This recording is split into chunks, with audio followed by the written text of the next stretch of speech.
BC న్యూస్కి స్వాగతం. Private పాఠశాలల ఎస్ఎస్సి ఫలితాల్లో అపస్మా గ్రూప్ పాఠశాలలు అద్భుత ఫలితాలను సాధించాయని అపస్మా రాష్ట్ర సీనియర్ ప్రెసిడెంట్ ఎంఏ సుబ్బారెడ్డి, జిల్లా అధ్యక్షులు ఎన్ శ్రీధర్ తెలిపారు. శుక్రవారం నెల్లూరులోని నేతాజీ పైలట్ స్కూల్లో జరిగిన మీడియా సమావేశంలో వారు మాట్లాడుతూ అపస్మా గ్రూప్ పాఠశాలలో ఎన్నడూ సాధించిన విధంగా విద్యార్థులు మంచి ఫలితాలను సాధించారన్నారు. 235 మంది స్కూల్లో విద్యార్థులు ఉంటే 140 మంది హై స్కూల్లో విద్యార్థులకు 100% విజయం సాధించారన్నారు. ప్రభుత్వ పాఠశాలలు విద్యార్థులు 60% మాత్రమే విజయం సాధించారన్నారు.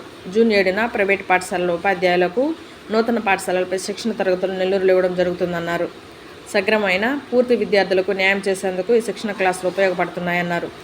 నెల్లూరులో శ్రీ చైతన్య స్కూల్ యాజమాన్యం ప్రభుత్వ నిబంధనలకు వ్యతిరేకంగా ఇష్టానుసారంగా పాఠశాలను నెలకొల్పుతున్నారు అన్నారు. వాటిని తాము తీవ్రంగా ఖండిస్తున్నామన్నారు. అధికారులు వాటిపై చర్యలు తీసుకోవాలని తాము డిమాండ్ చేస్తున్నామన్నారు. ఈ కార్యక్రమంలో వెంకటరామయ్య, మల్లికార్జున తదితరులు పాల్గొన్నారు.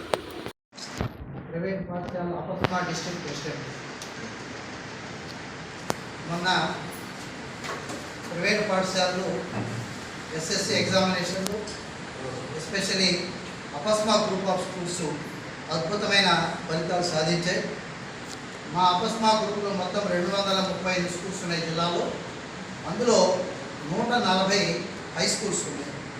వాటిల్లో 100% పాస్ పర్సెంటేజ్ సాధించినవి 88, 98% సాధించినవి 32, 95 20, అట్లా మొత్తం 95% పైనే ప్రైవేటు పాఠశాలలన్నీ కూడా మంచి అత్యున్నతమైనటువంటి ఫలితాలు సాధించాయి.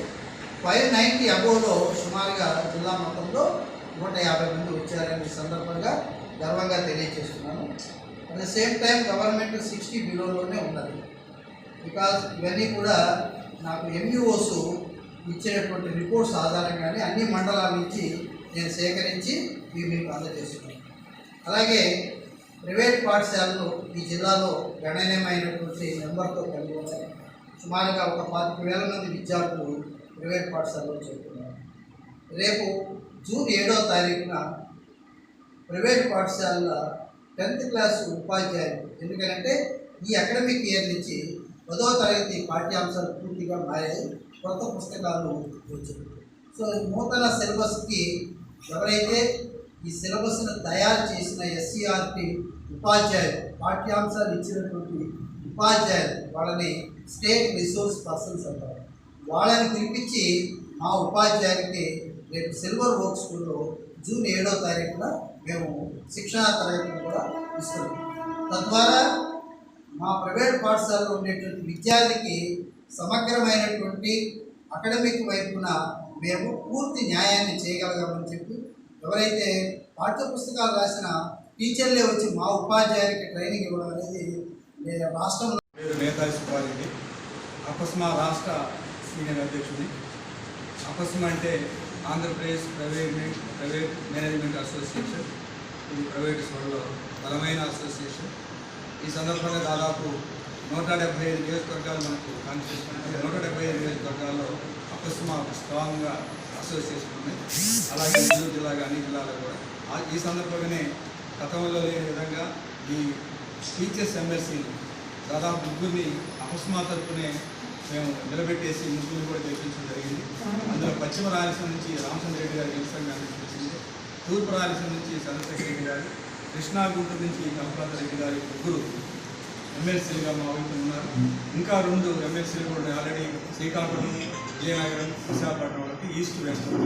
రాబోయే రోజుల్లో అక్కడ కూడా పోటీ చేసి గెలవాలని కూడా మేము ప్రయత్నం చేస్తున్నాం. ఇది మంచి అసోసియేషన్గా రావడం కూడా మేము అందరూ అదృష్టంగా భావిస్తున్నాం. మరి ఇప్పుడు మా జిల్లా అధ్యక్షుడు శ్రీధర్ గారు చెప్పినట్టుగా ఈ ఆర్టీఆర్ ప్రకారం మాకు స్కూల్కి అలాట్ చేయడం జరిగింది. అది మేము తీసుకునే ఫీజుల్లో చాలా తక్కువైనప్పటికీ నామినల్ ఫీజు 8,000 6,000 సరే మనం కూడా మన వంతు వారికి ఏదైతే పూర్తి ఫీజు ఉన్నదో వాళ్ళకి సాయం చేయాలని చెప్పి యాక్సెప్ట్ చేయడం జరిగింది. అడ్మిషన్లు కూడా జరుగుతున్నాయి. 1 కిలోమీటర్ లోపల ఎవరైతే వచ్చి స్కూళ్ళకు అలాట్ చేస్తారో వాళ్ళందరినీ కూడా చేర్చుకోవడం జరుగుతుంది. మరి దానికి కావాల్సిన రెమ్యునరేషన్ గవర్నమెంట్ పే చేయాలి, స్టేట్ గవర్నమెంట్ పే చేయాలి. దాన్ని పే చేయాల్సిందిగా డిమాండ్ చేస్తున్నాం. ముందుగా గతంలో అడిగితే నెక్స్ట్ పే చేస్తామని పోస్ట్ పోన్ చేసుకొచ్చారు. ఇంకా ముఖ్యంగా ఈరోజు ఈ ప్రెస్ మీట్ పెట్టడం ఉద్దేశం ఏంటంటే కార్పొరేట్ వ్యవస్థ మీకు తెలుసు. సోకాల్డ్ శ్రీ చైతన్య నారాయణ ఈ రెండు రాష్ట్రాన్ని కబలిస్తున్నాయి. మరి ఒక స్కూల్ అయిన తర్వాత అది చాలా సున్నితమైన సిస్టమ్, అది ఎడ్యుకేషన్. పిల్లలకు ఎవరైతే స్కూల్ మీటింగ్ చేస్తుందో ఆ యజమాని పిల్లలకు అందుబాటులో ఉండాలి, తల్లిదండ్రులకు అందుబాటులో ఉండాలి, టీచర్లకు అందుబాటులో ఉండాలి. ఈ నిత్యం వచ్చే సమస్యలు కానీ లేదా వాళ్ళకి వచ్చే చర్చలు కానీ లేదా వాళ్ళ మీద మాట్లాడే మాటలు కానీ ఈ మేనేజ్మెంట్ అక్కడ కూర్చొని చేస్తేనే అది ఒక స్కూల్గా భావించవచ్చు. అలా కాకుండా ఒక ఫ్యాక్టరీ మాదిరి, ఒక పుట్టగొడుగుల కోలపాలన మాదిరి రాష్ట్ర వ్యాప్తంగా, జిల్లా వ్యాప్తంగా, జిల్లాల ద్వారా రాష్ట్రాలు కాకుండా ఇంకా దేశాలు కూడా పోయి ఈ వ్యవస్థ వచ్చింది. దీనివల్ల జరిగేది ఏంటంటే పెట్టుబడి పెడతారు, స్కూల్ స్టార్ట్ చేస్తారు, ఎవరో నడుపుతారు, దానికి అమ్మ అబ్బాయి ఇక్కడ ఉన్నట్టుగా ఉండరు. కొన్ని లాభాలు వస్తుంటాయి, కొన్ని ఎక్కువ నష్టాలు తక్కువ వస్తున్నాయి, లాభాలు ఎక్కువ వచ్చే సమస్యలు ఉంటాయి. టోటల్గా లాభాలు వస్తుంటాయి కాబట్టి అది ఒక ఫ్యాక్టరీ మాదిరి నడుస్తున్నాయి కానీ ఒక స్కూల్ వ్యవస్థ మాదిరి నడవలేదని గతంలో ఏదైనా చెప్తాను, ఇప్పుడు కూడా చెప్తాను. ముఖ్యంగా తల్లిదండ్రులు కూడా అర్థం చేసుకోవాల్సింది, మీరు ఆ స్కూల్కి వెళ్ళినప్పుడు అక్కడ ప్రత్యక్షంగా మీకు పోతానే మీతో మాట్లాడడానికి ఆ కరెస్పాండెంట్ ఉండాలి. తర్వాత అందులో యజమాని అక్కడ ఉంటేనే మీకు అన్ని విషయాలు చెప్తారు. ఇప్పుడు మనం రిజల్ట్ చెప్పారు మా శ్రీధర్ గారు. ఇప్పుడు మీరు అదే సోకాళ్ళు నేను ఏదో స్కూల్ చెప్పానో ఆ స్కూల్కి వెళ్ళి చూడండి, 598 అని నెల్లూరులో ఉన్న 20 స్కూల్ దగ్గర పోతుంది. ఈ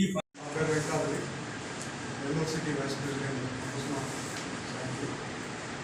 ముఖ్యంగా ఈరోజు ఈ పత్రికా సమావేశానికి కారణం మా senior vice president Kumar sir, అలాగే మా జిల్లా అధ్యక్షుడు శ్రీధర్ సార్ చెప్పారు. ఇందులో ముఖ్య ఉద్దేశం ఏంటంటే ఈ కార్పొరేటిజం పైన కార్పొరేట్ సంస్థలు ఒక ఆగడాల మేము పోరాటంలో బాగా ఈ పత్రికా ప్రకటన చేస్తూ ఉన్నాం. ముఖ్యంగా ఏంటంటే మా అన్ని స్కూళ్ళని కూడా పబ్లిక్ స్కూళ్ళు, ఆల్మోస్ట్ అన్ని స్కూళ్ళు కూడా అన్ఎంప్లాయీస్ పెట్టుకున్నటువంటి స్కూళ్ళు. చాలా కష్టపడి తమ దగ్గర ఉన్నటువంటి అన్ని వనరుల్ని సమకూర్చి స్కూళ్ళని పెట్టి పిల్లలకి తల్లిదండ్రుల స్థాయిలో నిలబడి వాళ్ళకి విద్యను అందిస్తూ వస్తున్నటువంటి సంస్థలు ఇవన్నీ కూడా. ఇలాంటి ప్రైవేట్ సంస్థల్లో మీకు కార్పొరేట్ సంస్థలు వచ్చిన తర్వాత అనేక కనుమరుగవుతూ వస్తున్నాయి. అలాంటి వాటిని పోటీ పడుతూ నాణ్యమైనటువంటి విద్యను అందిస్తూ నెల్లూరులో ఉన్నటువంటి అన్ని ప్రైవేట్ సంస్థలు కూడా ఈరోజు మీకు ఇప్పుడే చెప్పారు, అత్యంత ఉత్తమమైనటువంటి ఫలితాలు సాధిస్తున్నాం. ఇలాంటి పరిస్థితుల్లో ఒకేసారి 5 బ్రాంచ్ల్ని శ్రీ చైతన్య విద్యా సంస్థలో నెల్లూరులో ప్రారంభించడం అనేది చాలా గర్హనీయం. ఇందులో ముఖ్యంగా ఒక పాఠశాలను ప్రారంభించాలంటే ఆ పాఠశాల యొక్క అనుమతి కోరాలంటే మనకి ఒక ఉన్న ప్రాథమిక పాఠశాల అనుకోండి కిలోమీటర్ పరిధి లోపల, ప్రాథమిక ఉన్నత పాఠశాల అంటే అప్పర్ ప్రైమరీ స్కూల్ అంటే 2 కిలోమీటర్ లోపల, హై స్కూల్ అంటే 3 కిలోమీటర్ లోపల వేరే స్కూల్ లేనప్పుడే, పిల్లలకి వేరే స్కూల్ అందుబాటులో లేనప్పుడే అనుమతి కోరాలి. అధికారులు కూడా అనుమతి ఇవ్వాలి. ఒకవేళ ఇవ్వాల్సి వస్తే అనుమతి ఎప్పుడనంటే అక్కడ స్కూల్కి వెళ్ళే విద్యార్థుల సంఖ్య ఎక్కువ ఉన్నప్పుడు, ఆ స్కూల్ కన్నా ఉన్నటువంటి స్కూల్ కన్నా ఎక్కువ విద్యార్థులు ఉన్నప్పుడు ఇవ్వాలి. ఇలా